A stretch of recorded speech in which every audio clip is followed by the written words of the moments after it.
Hello, everyone. I'm Kayleigh McEnany here today in my personal capacity as an advisor to the campaign. This election is not over, far from it. We have only begun the process of obtaining an accurate, honest vote count.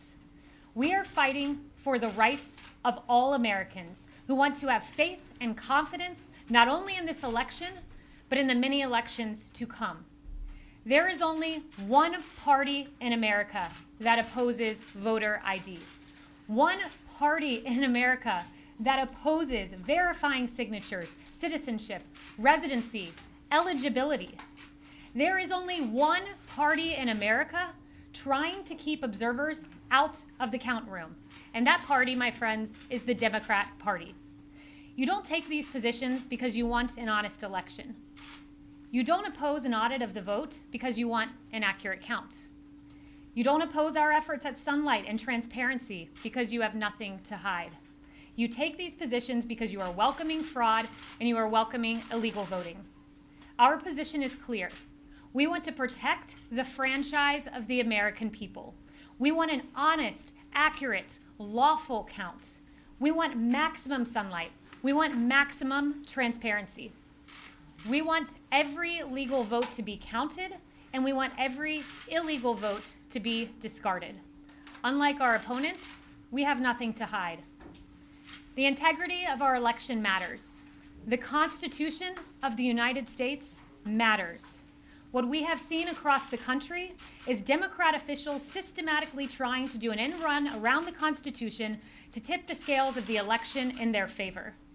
As Justice Gorsuch wrote in DNC versus Wisconsin State Legislature, our oath to uphold the Constitution is tested by hard times, not easy ones. Last-minute changes to long-standing election rules risk other problems too, inviting confusion and chaos and eroding public confidence in electoral outcomes. Pennsylvania is a case study in just this. Allow me to just broadly review 3 points that have happened in Pennsylvania. Number one, in Philadelphia, poll watchers who are legally permitted to be there and observe the vote count were blocked from observing the count. Our poll watchers were put behind barricades in a massive room. They were many feet from the counting process, and in fact, when you look at all of the tables, many hundreds of feet, in fact, from the tables in the very back. They were completely in the dark, completely unable to oversee the vote count, as was their legal right. An observer on the scene described it this way. Imagine being on a football field. You're on the 10-yard line and expected to make a call in the end zone on the other side of the field. It is unacceptable. An intermediary court ruled on the side of the campaign, on the side of transparency and allowing the poll watchers to observe the count. But what did the Democrat Pennsylvania Supreme Court do? They issued an administrative stay, effectively pushing back our poll watchers and denying them the access they deserve to sit and watch the count. Ask yourself this: what are Pennsylvania Democrats hiding? Why can't poll watchers simply observe the count? Second, Article 1, Section 4 of the United States Constitution clearly states this: the time, place, and manner of holding elections for senators and representatives shall be prescribed in each state by the legislature thereof. That's right, the state legislature is constitutionally the one making the decision. But the Supreme Court of the Commonwealth of Pennsylvania, Kathy Boockvar, and the Democrat-tilted Pennsylvania Supreme Court have continually disregarded the Constitution, making decisions clearly in the domain of the Pennsylvania legislator. In fact, maybe there's a reason the Secretary of State, Boockvar, keeps substituting her will for that of the legislature in a completely unconstitutional fashion. Perhaps it's because she has motive. In fact, she has shown her partisan hatred tweeting this: using the title, quote, president before the word, quote, Trump really just means the office of the presidency. We see where her motives stand. And finally, a mere survey of the facts shows that voters in blue counties like Philadelphia County were given certain privileges that voters in red counties were not afforded.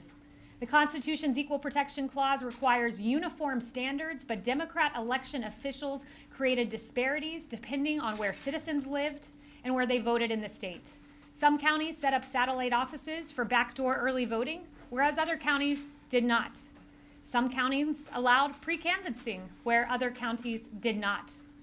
Voters in some counties were allowed to cure their ballots whereas voters in other counties were not. What Pennsylvania has done is provide a case study into how to tip the scales of an election to functionally favor the Democrat Party. This has gone on nationwide. And I'll leave you with this. In DNC versus Wisconsin State Legislature, in another attempt to count late ballots that arrived after the election, Justice Gorsuch wrote, "Nothing in our founding document contemplates the kind of judicial intervention that took place here, nor is there precedent for it in 230 years of the court's decisions." He went on to say, "No one doubts that conducting a national election amid a pandemic poses serious challenges. But none of that means individual judges may improvise with their own election rules in place of those the people's representatives have adopted." They have taken a global pandemic and turned it into a nationwide electoral epidemic. They have taken, based on what they call a natural disaster, they have used that and turned this into a national disaster. And with that, I'll turn it over to Matt Morgan, General Counsel for the campaign.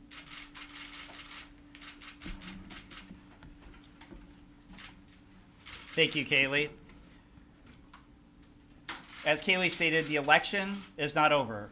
Tabulation and canvassing continues across the United States.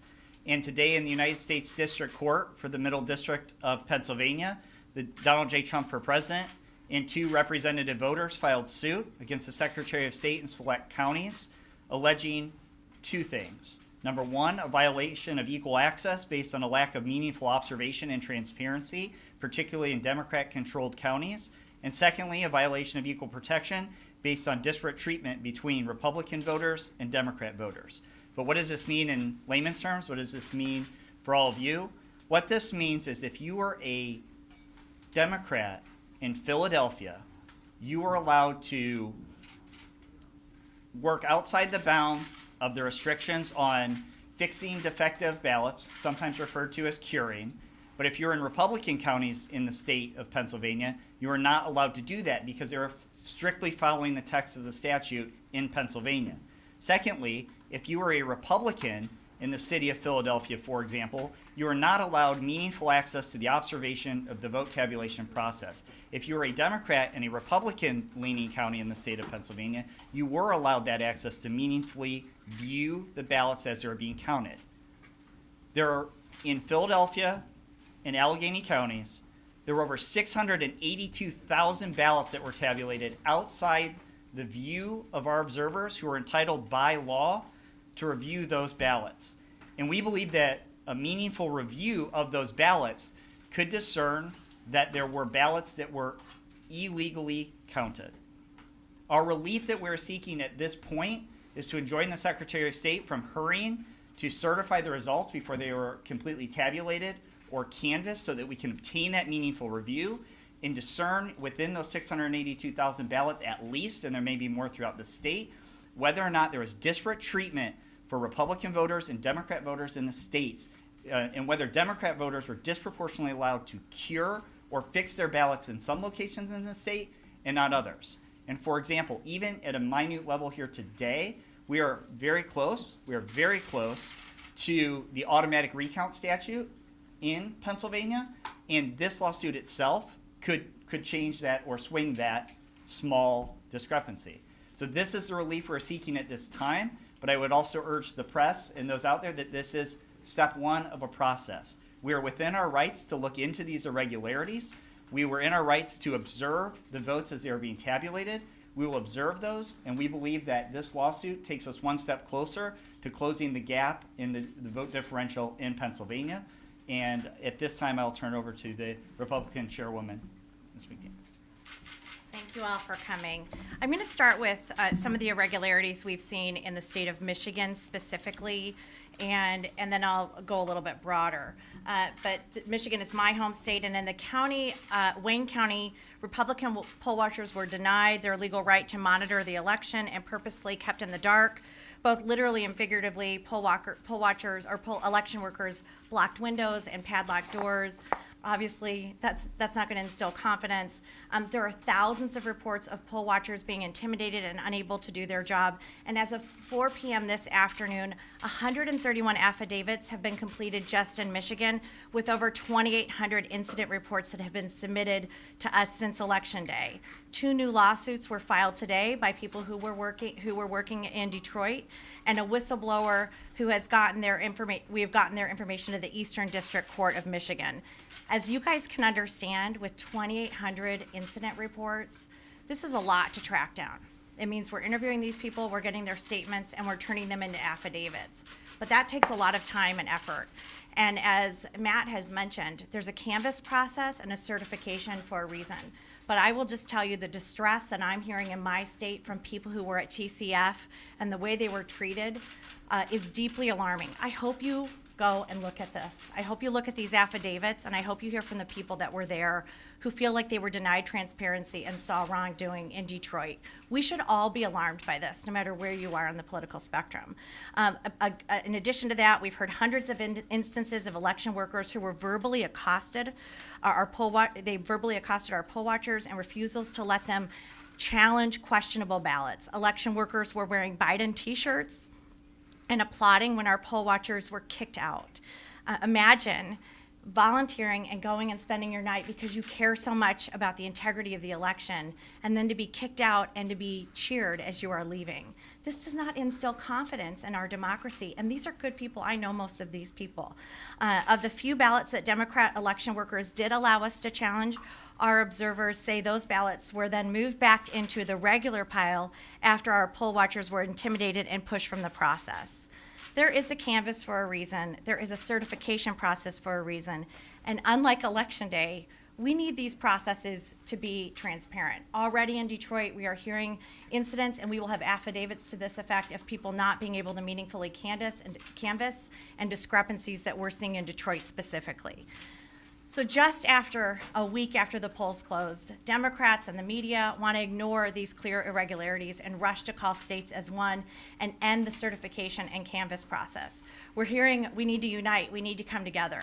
Well, for the thousands of people who spent time and hours going out to be part of this process, who feel disenfranchised, who don't feel like there was transparency, we can't do that unless we search out all these irregularities. Even one instance of voter fraud should be too many for all of us.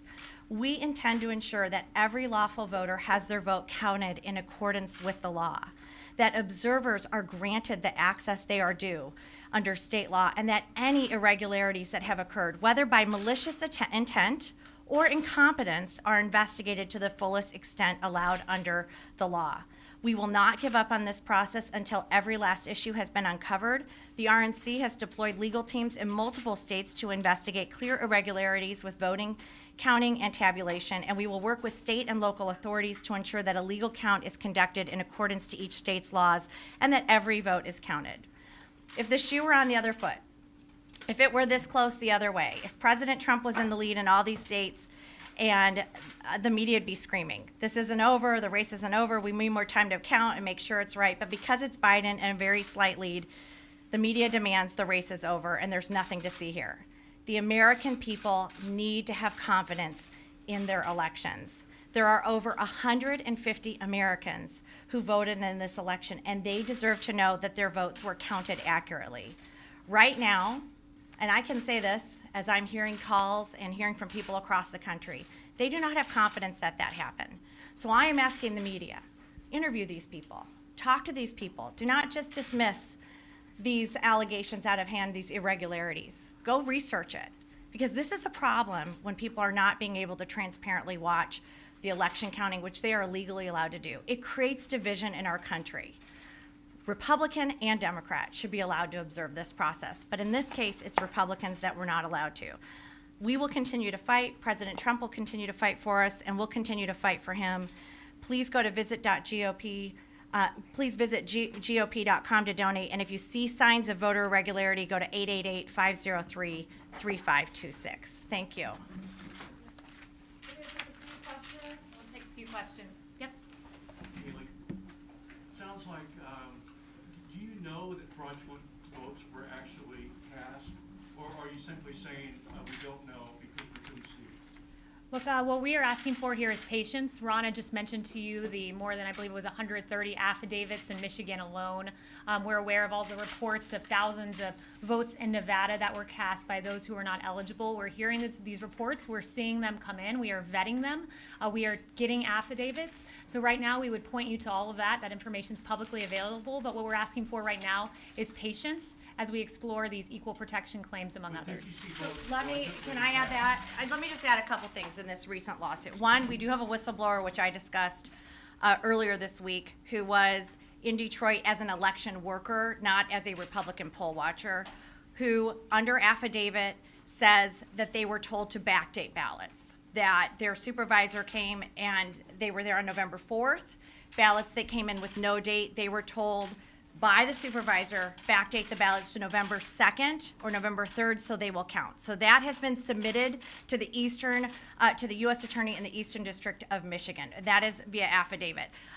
If you look at the recent lawsuit, and Mike Reed can get you the information on this lawsuit, let me just share. An election employee with the City of Detroit working at a polling location for 3 weeks prior to the election. This City of Detroit employee directly observed on a daily basis other City of Detroit election workers and employees coaching voters to vote for Joe Biden and the Democrat Party. This employee witnessed these workers and employees encouraging voters to do straight Democrat ballot and witnessed these election workers and employees going over to the voting booths with voters in order to watch them vote and coach them who to vote for. During the last 2 weeks, while this same employee was working at the polling location, she was specifically instructed by her supervisors never to ask for a driver's license or any photo ID when a person was trying to vote. And as absentee ballots that existed all absentee ballots that existed were required to be input into the QVF system by 9 p.m. on November 3rd, 2020. This was required to be done in order to have a final list of absentee voters who returned their ballots prior to 8 p.m. on November 3rd, 2020. In order to have enough time to process the absentee ballots, all polling locations were instructed to collect the absentee ballots from the drop box once every hour on November 3rd. On November 4th, 2020, a City of Detroit election worker was instructed to improperly predate the absentee ballots receive date and that were not in the QVF. She was told to alter the information in the QVF to falsely show that the absentee ballots had been received in time to be valid. The election employee also observed a large number of people who came into the satellite location to vote in person, but they had already applied for an absentee ballot. These people were allowed to vote in person and were not required to return the mailed absentee ballot or sign an affidavit that the voter lost the mailed ballot. Listen, here's the thing. Why aren't you worried about these irregularities? But no, this is a separate question. But it's a separate question, which is, if you are finding these irregularities, if you have an election worker being told to backdate ballots, that's a problem. We're going to pursue all of this. Is it going to be enough? No, it's going to take time. Is it going to be enough? We don't know. Is it going to take time? Yes, it's going to take time. But what we are seeing is deeply alarming. Along with the software situation we had in Antrim County, which we need to get to the bottom of as well. Now we have a whistleblower, and now we have 131 affidavits talking about irregularities and problems that were happening in Detroit. That's just Michigan. Can you share the name of the poll worker? You can look at this lawsuit. Mike, can you get them the lawsuit? We'll get that out to you. I don't know if that person's name, it may be a whistleblower, so they may be provided protections. Do you have any evidence that you can show us today that shows that illegal votes were cast? Well, I think I just went through that with you. With somebody backdating ballots, that's called illegal. If you are changing the date on a ballot, an election worker, a whistleblower, well, how would we have to subpoena that and we'll have to get that information, but that's going to be an investigation process. But somebody was told, you need to backdate ballots to make them legal, ballots that were illegal under the law. How is there this big conspiracy theory against, or conspiracy against, how is there this big conspiracy against red counties and Republican voters with the GOP picked up House seats? How are some Republicans, okay. I don't think it can, listen, how is it a conspiracy when a whistleblower from the City of Detroit is saying, I was told by my supervisors to lie and backdate ballots? This is somebody protected under the law. There's no conspiracy there. Matt, if you want to get forward. Well, I can answer at least regarding the lawsuit today in Pennsylvania. Well, the question So- is about the Republican Party picking up seats. No, but I'm saying, you're saying, you're talking about how the disparate treatment. So for example, in the city of Philadelphia, if you do not provide an inter secrecy envelope with your ballot as you return it, that is not supposed to count. But what we know is happening in Philadelphia is somehow the city of Philadelphia knew which ballots had inner secrecy envelopes and did not, and were telling voters ahead of time, hey, you may not have included your inner secrecy envelope. You need to get in here and vote a provisional ballot and get that fixed. But that was only happening in Philadelphia, but that was not happening in the rest of the state because the state law discourages that. So as Democrats were disproportionately voting by mail, they were disproportionately picking up those added votes in the city of Philadelphia. Let me say one final thing. There were 682,479 ballots counted in Philadelphia, in Allegheny County, that there were no poll watchers allowed to watch. It's the job of the media to ask the question why, because all we are asking for is truth, transparency, and sunlight here. That is all we are asking for. And sadly, we are asking the questions many of you should.